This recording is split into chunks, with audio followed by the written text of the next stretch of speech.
IR20082. Bali, resolved na po siya.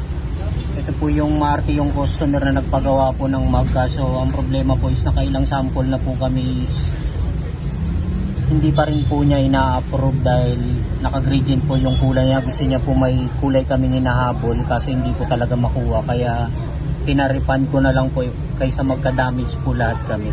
IR20186 for resolved na po siya. Ito na po yung gawa namin na promo Shirt Planet dry fit na flatbed po siya. Ito rin po yung signage niya, dry fit with print 120 4 size po yung print. Ito po yung available na kulay na nakuha po namin sa SP Divisoria. Ito po yung updated na signage dito po sa harap. Yung sa DTF po natin na 100 per meter. Then dito naman po sa baba, isang full sublimation po namin na iba-ibang pattern, jacket, t-shirt, polo, jersey up and down. Ito yung half plate po namin na mabenta po ngayon.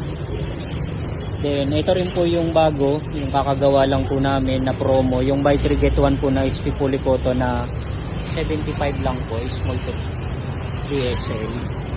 Ito po siya. Ito po yung mga available colors na nakuha po namin sa kabila.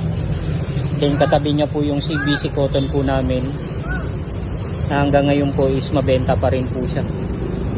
Tapos nilagay yung Shirt Planet flatbed na naka-promo din po. Yung updated na display sa side. Ito po yung reflectorized na mabenta po sa amin. Marami na pong order na nakuha. Ganon din po itong pulo pique. Naman po yung updated na display dito sa loob. Bale, ito pong ringer na dry fit na mabenta pa rin po hanggang ngayon. Then ito pong combination polo namin. Then TC cotton raglan. Then ito po suggestion ko, papalitan ko po ng pang election shirt dahil wala na pong nag-i-inquire sa ngayon po. Yun lang po, thank you.